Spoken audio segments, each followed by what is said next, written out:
Bonjour, je suis Sylvie Verchères, mythologue, autrice, conférencière et praticienne en psychosynthèse. Je suis venue dans cette capsule vous parler de la déesse Atensi. L'histoire d'Atensic fait partie du corpus mythologique du peuple Wendat qui vit dans le nord-est des Amériques. Alors vous les connaissez peut-être mieux sous le nom de Hurons, nom que nous leur avons donné quand nous sommes arrivés là-bas, mais leur nom c'est Wendat et donc je préfère les appeler Wendat en espérant que j'ai la bonne prononciation. Ces peuples pratiquent, vu de notre petite lorgnette, quelque chose qui ressemble à du chamanisme, avec cette image très réductrice du chaman ou de la chamane dans la société qui rentre en transe et qui communique avec les différents mondes. Mais c'est vraiment très réducteur parce que si l'on se penche un petit peu sur tous ces peuples que l'on trouve tout autour de la Terre qui pratiquent a priori le chamanisme, on peut voir que ce n'est pas que ça correspond à tout un ensemble de croyances et de perceptions du monde très particulières. Il y a toujours beaucoup de mythes qui sont rattachés, il y a des dieux et des déesses avec des schémas, des archétypes, hein, donc c'est tout un ensemble de choses et c'est beaucoup plus complexe que l'image que nous pouvons en avoir. Alors ce mythe, il est pour moi très très particulier, je l'aime vraiment beaucoup parce qu'il est très archaïque. Et quand je dis archaïque, dans ma bouche, c'est plutôt quelque chose de valorisant parce que pour moi, ce sont des mythes qui ne sont pas encore entachés, pollués par toutes les miasmes de nos civilisations, c'est-à-dire ils correspondent absolument à une culture, puisque dès qu'il y a une vie humaine, se met en place tout de suite une certaine culture, hein. Mais c'est cette notion de civilisation que nous connaissons après et qui rajoute tout un ensemble de choses qui ne facilitent pas ni la vie, ni les schémas de l'archétype. Or ici, c'est vraiment quelque chose comme à l'origine du monde, et c'est dans ce sens que j'utilise archaïque, donc c'est plutôt très valorisant. C'est ici le schéma d'un archétype du féminin qui chute, qui descend et qui s'incarne. Et ça, c'est un schéma que l'on retrouve mais vraiment partout sur la Terre, que ce soit au Japon par exemple avec la déesse soleil Amaterasu qui est le soleil dans le ciel et qui à un moment donné va donc descendre, chuter dans la caverne qui elle se trouve au fin fond d'une vallée.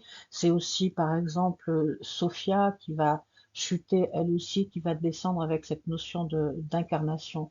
Donc à partir du moment où on retrouve ce schéma partout dans le monde, parmi des peuples qui ne se connaissaient pas, qui ne se rencontraient a priori pas du tout, on a vraiment affaire à un archétype, hein, c'est-à-dire quelque chose de l'ordre de la psyché, qui fait partie de la psyché de l'être humain et de tous les êtres humains. Donc ce mythe, c'est vraiment un des plus beaux qui m'ait été donné de lire, hein, et donc c'est avec plaisir que je vais essayer de le lire en votre compagnie. Tout commence dans le pays du ciel, dans le monde du ciel, qui est un pays idyllique, merveilleux, paradisiaque, parce qu'il n'y a pas de maladie, il n'y a pas de mort, il y a tout le temps à manger, à boire, tout le monde est heureux, tout le monde passe son temps à festoyer, et donc ça nous fait penser au jardin de Dilmun tel qu'il est décrit au début du mythe de Ninursag et Enki, et bien sûr ça nous fait penser au jardin d'Éden, hein. Alors comment on peut lire cette description de ce pays merveilleux?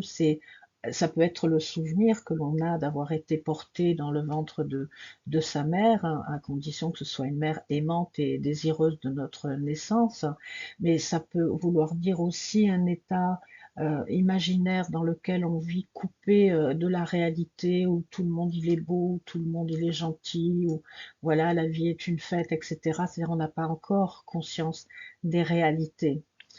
Et il se trouve que au centre de ce ciel se trouve un arbre, et c'est un arbre majestueux, énorme, et qui produit beaucoup de lumière, hein, et de chaleur. Donc là, nous avons une référence à l'arbre de vie que l'on retrouve partout sur la Terre, dans la psyché de tous les êtres humains, avec ses racines, son tronc et ses branches. Et, mais ça nous fait aussi penser, avec cette image d'arbre qui est au centre, hein, du pays du ciel, à la notion du soi. c'est-à-dire dans le fond de la psyché, avec comme une image d'une île avec un arbre au milieu. Et c'est vraiment une des descriptions que donne Jung, hein, sur le plan de l'image à propos du soi. C'est aussi de cette manière qu'il apparaît de temps en temps dans les rêves, hein, avec cette centration au milieu du lit. Et on peut voir dans certains mythes que certains personnages retournent à un moment donné sur une île de manière complètement isolée pour se retrouver, pour se recentrer, pour se reconnecter à leur essence première, à leur essence intérieure. Donc c'est ici l'image, elle est vraiment très très importante. Donc dans ce monde se trouve une jeune femme qui s'appelle Fleur étincelante, et à un moment donné elle tombe malade, et il se trouve que pour guérir elle va devoir descendre dans le monde d'en dessous que l'on peut vaguement apercevoir à travers des nuages et qui semblent plutôt sombres, obscurs, hein. Il n'a pas l'air très sympa vu de là-haut, mais ici ça nous indique une nécessité de s'incarner, c'est-à-dire que c'est une loi de la nature. La nature, c'est pas n'importe quoi, c'est pas n'importe comment, c'est pas juste des pulsions qui sont lâchées comme des chevaux sauvages. Ce sont des lois qui doivent être respectées sous peine de provoquer pas mal de difficultés et de douleurs. Donc ici, il y a la nécessité de s'incarner, et c'est ce qui va se passer pour cette fleur étincelante, puisqu'elle va devoir descendre, et pour descendre, elle va passer à travers donc les racines de l'arbre, et là on a bien la notion de retrouver les racines, aller vers la terre, aller vers les profondeurs. Ce féminin va donc descendre, il va chuter, et petit détail du mythe, qui comme tous les détails dans les mythes a son importance, elle est déjà enceinte. C'est-à-dire que ici, ça nous indique que toutes les choses qui vont s'incarner, qui vont venir à la vie sur Terre, sont en potentialité dans le monde psychique, dans l'autre monde. Et si on fait de l'analogie, c'est à peu près la même chose que dans le monde des rêves, le temps des rêves pour les peuples anciens d'Australie, où tout était d'abord rêvé en potentialité dans l'autre monde avant de pouvoir s'incarner. Donc cette histoire de déjà porter un enfant au moment de l'incarnation, c'est aussi ce qu'on retrouve avec une autre déesse amérindienne qui est tout aussi intéressante et qui s'appelle Soatsaki, avec son fils Potia, et que l'on retrouve, c'est un mythe que l'on retrouve chez les peuples amérindiens dans l'Amérique du Nord, mais plutôt à l'ouest. Donc ce féminin, avec tout son potentiel, hein, son enfant dans le ventre, va chuter, et à ce moment-là, elle va être aperçue par des oies. Et donc nous devons regarder ce que représentent les oies. Les oies, ce sont donc des oiseaux, mais ce sont des oiseaux migrateurs, c'est-à-dire que ce sont des instincts qui savent exactement où aller, qui ne se perdent jamais. Donc d'un point à un autre, ils vont et ils viennent sans s'égarer. Ils sont complètement en lien direct avec les bons instincts. Donc les relier à ce féminin, ça veut dire qu'elle est connectée à ses instincts. Mais c'est aussi des oiseaux qui représentent une notion de fidélité, dans le sens où on est fidèle à sa migration, on ne se perd pas, mais on est fidèle à son être intérieur et au fameux soi dont il a été question dès le début du mythe, fidèle à sa propre nature. Il ne s'agit pas ici d'être fidèle à des dictats et à des lois de la société, hein. Il s'agit d'être fidèle à son essence première, et c'est vraiment ce que représentent ces oies dans le mythe d'Eltensik. Euh, Elles vont lui faire comme une sorte de lit avec leurs plumes, c'est-à-dire qu'elles vont lui éviter de chuter librement, et voire d'atterrir en se fracassant la tête, hein. Ça va lui permettre un atterrissage en douceur, c'est-à-dire que là, le féminin, il est vraiment relié à ses instincts les plus primaires, hein, les plus légers, puisqu'il s'agit d'oiseaux. Et ça va lui éviter tout un tas de douleurs et de difficultés. Et c'est intéressant parce que quand on lit les mythes comme ça au fil du temps, on voit que ultérieurement, cette descente et cette chute du féminin se fera de plus en plus dans la difficulté, dans la douleur. Alors, des fois, c'est vraiment complètement terrible si on regarde Sophia, par exemple, hein. Donc ici, c'est dans ce sens que j'utilise le thème d'archaïque, c'est qu'on n'a pas encore toutes les lourdeurs des civilisations et des croyances qui y sont rattachées.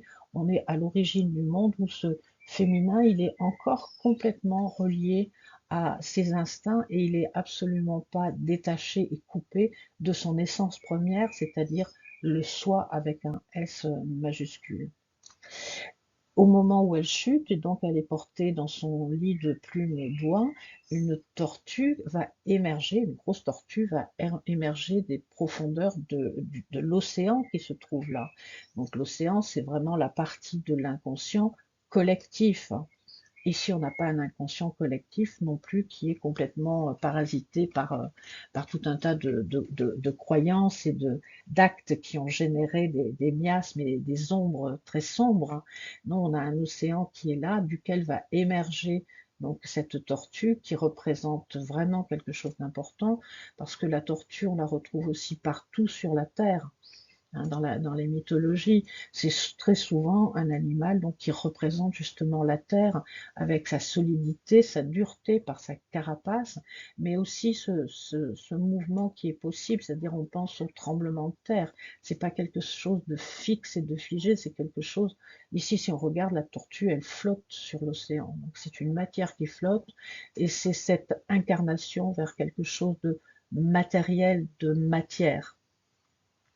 Et donc, notre déesse atlantique, elle va se poser plutôt délicatement sur le dos de la tortue. Ce féminin va donc atterrir sur le dos de la tortue tout en douceur, sauf que le dos d'une tortue, c'est très froid et c'est très dur, et il n'y a absolument rien à manger, donc il va devoir se passer quelque chose pour que notre atlantique puisse survivre. C'est ici que vont intervenir encore des instincts qui vont lui permettre d'aller chercher au fond de l'océan, c'est-à-dire de l'inconscient collectif, des éléments qui, remontés sur le dos de la tortue, seront de l'humus, c'est-à-dire du terreau dans lequel pourront pousser les graines, les racines, les arbres, etc. Donc voyons un petit peu quels sont ces instincts à travers les animaux qui nous sont proposés. Alors suivant les versions, il y en a trois, le castor, la loutre, le rat musqué, et dans d'autres versions se rajoute un quatrième larron qui est le vieux crapaud. Donc nous allons prendre la version aux quatre animaux parce que le 4 fait penser à la notion d'ancrage dans la matière. Alors le premier animal, c'est le castor, hein. Donc c'est un mammifère, hein. C'est un animal qui est aussi à l'aise sur terre que dans l'eau, et il est connu pour être tout à fait capable de modifier son environnement pour construire son habitation. C'est-à-dire que ici, ça fait référence à une capacité du féminin de s'installer un habitat en accord avec ses besoins, ses propres besoins. On a cette notion de construire sa maison. D'autre part, le fait que ce soit un mammifère le rend suffisamment proche de l'humanité, puisque nous sommes des mammifères, mais le fait qu'il soit aussi à l'aise sur Terre que dans l'eau nous montre aussi cette capacité d'être aussi à l'aise dans le faire, dans la matière, dans le concret, que dans la recherche d'éléments psychiques au sein de l'inconscient symbolisé par l'eau, hein, puisqu'il peut naviguer très facilement dans les eaux de l'inconscient. Mais le castor ne va pas y parvenir à ramener de la terre, hein, du fond de l'océan. Ça va être la même chose pour la loutre, le deuxième animal qui fait cette tentative. Donc la loutre, c'est ce petit animal charmant qui lui aussi est un mammifère, qui lui aussi vit aussi bien sur terre que dans l'eau douce.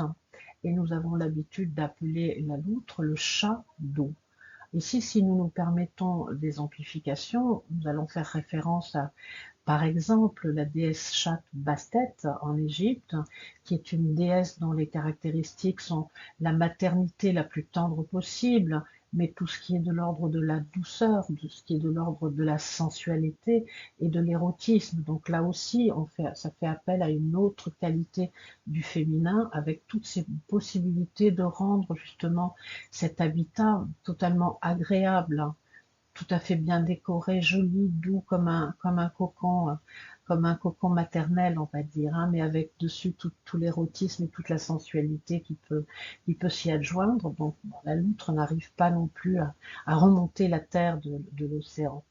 Troisième animal, c'est à peu près la même chose, c'est un serin musqué, c'est aussi un mammifère et c'est aussi un animal qui est capable de vivre aussi bien sur terre que dans l'eau. Le quatrième, ça change un petit peu, c'est-à-dire que là, nous n'avons plus un mammifère, donc nous nous éloignons de fonctions proches de l'humanité, nous sommes dans les profondeurs de l'inconscient, c'est-à-dire aussi dans les profondeurs du cerveau, le cerveau archaïque. Donc c'est un animal qui n'a pas très très bonne presse, parce qu'en général, on dit qu'il est très très moche, et sa particularité, c'est qu'il est venimeux. Si on le touche, si par accident on ingère sa peau, bon, c'est rempli de venin qui peut provoquer des hallucinations. Donc ici, c'est une fonction aussi qui est très souvent liée au féminin, en particulier dans les mythes, hein, où on voit ces féminins magiciens, hein. Le crapaud est toujours en train d'accompagner les magiciennes, et ce que parfois on appelle des sorcières. Si on fait de l'amplification, ben, ça va nous rattacher à toutes les déesses des métamorphoses qui sont capables en même temps d'accompagner vers la mort et de ramener vers la vie. Et donc je pense par exemple à la grande Morrigu chez les Celtes. Et lui, ce crapaud-là, il va réussir à remonter de la terre du fond de l'océan, à la poser sur le dos de la tortue, et de cette manière, nous aurons donc le terreau nécessaire pour que poussent toutes les plantes, hein, qui pourront donc être mangées par les humains. Donc ça, c'est très intéressant. Ce passage, il est très intéressant pour nous de voir comment un féminin peut être allié de ses fonctions et de ses instincts. Ils sont en harmonie, il n'y a absolument rien qui vient contrecarrer, qui vient poser des interdits. Tu n'as pas le droit de faire ci, tu n'as pas le droit de faire ça. Ici, c'est très fluide. Ça ne veut pas dire que c'est facile, puisqu'il faut recommencer une fois, deux fois, trois fois, quatre fois avant que ça fonctionne. Et il faut aller chercher des instincts de plus en plus profonds dans la psyché pour que ça fonctionne. Mais on y arrive. Et ça, c'est très parlant parce qu'il y a très très peu de mythes qui proposent ça. Et d'autant plus que c'est aussi très intéressant de comprendre à travers cela le rapport qu'ont les Wendat avec la nature, la sensibilité qu'ils peuvent avoir avec la nature et aussi avec le féminin, leur propre féminin, donc leur sensibilité, leurs sentiments, et donc par conséquent dans leur rapport avec les femmes. Donc on sait que les Wendat et certaines autres tribus amérindiennes étaient des sociétés construites sur un modèle matrilinéaire, donc très proche du matristique, hein, et pas du tout du patriarcat. Donc ça parle beaucoup, ça nous dit beaucoup de choses entre ce que raconte le mythe et ce qui se passe dans la psyché des êtres humains qui les rêvent, ces mythes. Donc ça nous dit beaucoup de choses sur le peuple Wendat et sa perception du monde. Alors je ne vais pas rentrer dans le détail parce que ça prendrait vraiment trop de temps, mais c'était une société sur un modèle matristique, pour ne pas dire matriarcal. C'est-à-dire que la femme avait une position tout à fait particulière, elle était très importante, elle avait des droits et elle avait beaucoup de liberté. Donc ça c'est très important, ça nous permet de faire la différence dans la perception du féminin entre les sociétés matristiques et les sociétés patriarcales. Donc si nous en revenons à Atensik, une fois que l'humus a été ramené donc sur le dos de la tortue, elle va vouloir remercier ses instincts, c'est-à-dire les animaux, et elle va se mettre à chanter et à danser en étalant la terre sur le dos de la tortue. De ses mains, de ses doigts et de ses vêtements jaillirent des plantes, des racines et des graines qu'elle ramenait du monde du ciel. Ça, cette image, elle est vraiment incroyable. C'est-à-dire qu'ici, en faisant de l'amplification, on retrouve la déesse Brigitte chez les Celtes, qui, en étalant son manteau sur la terre, va faire jaillir les plantes, les fleurs, les arbres, etc., etc. On a une déesse, un féminin ici qui est complètement créatif, et il est créatif dans la joie, parce qu'il y a la notion de chant et de danse. C'est pas quelque chose de difficile et de douloureux. Ici, il y a vraiment cette notion de festivité, de célébration de la vie que l'on retrouve dans tout un ensemble de mythes, mais dans les mythes les plus archaïques, bien entendu. Et ce sont des effluves aussi qui émergent, hein, de ces peuples très anciens qui vivaient sous des sociétés plutôt matristiques, hein. Donc voilà, c'est un petit peu la fête là sur la dos de la tortue. avec ce féminin magnifique qui danse et qui chante et qui danse, c'est-à-dire qu'il y a le corps qui se met en mouvement de manière gracieuse et harmonieuse, et puis il y a la voix qui chante, on est dans le verbe ici, mais un verbe féminin. Dans d'autres capsules, nous aborderons les notions de logos spermaticos et logos hystéricos, la différence entre le verbe créateur du masculin et du féminin. Et puis, bien entendu, au moment où donc elle va danser, chanter, que les choses vont jaillir d'elle, toutes ces fleurs, toutes ces plantes, toutes ces graines, elle va aussi accoucher donc de cet enfant qui est une petite fille qui s'appelle celle qui porte les fleurs. Et c'est intéressant de voir que tout ce potentiel, hein, il n'arrive pas là comme ça n'importe comment. Elle le portait en elle déjà quand elle est descendue, c'est-à-dire elle est tombée enceinte quand elle était dans le monde du ciel. Donc on voit que toutes ces capacités, toutes ces possibilités sont issues de l'inconscient, sont émergentes du soi. Quand on est relié vraiment à ce soi et qu'on perd pas le nord parce qu'on est accompagné avec des oies. Et donc cette petite fille, donc elle va commencer à grandir. Elle vit dans un monde un peu merveilleux, un peu paradisiaque. Et il y a juste un moment où elle se dit qu'elle aimerait bien avoir quelqu'un d'autre, un compagnon comme elle, hein, de même nature qu'elle. Donc ici, en faisant de la purification, ça revient aussi à parler de cet amour, disons, incestueux entre Isis et Osiris, qui n'a rien à voir avec l'inceste tel que nous le concevons, mais sur le plan symbolique, qui veut dire de même nature, qui sont faits pour être ensemble, qui sont parfaitement complémentaires. Et donc elle finira par trouver ce complémentaire, hein, avec le vent de l'Ouest. Et donc après, c'est toute une autre histoire et c'est tout un autre schéma.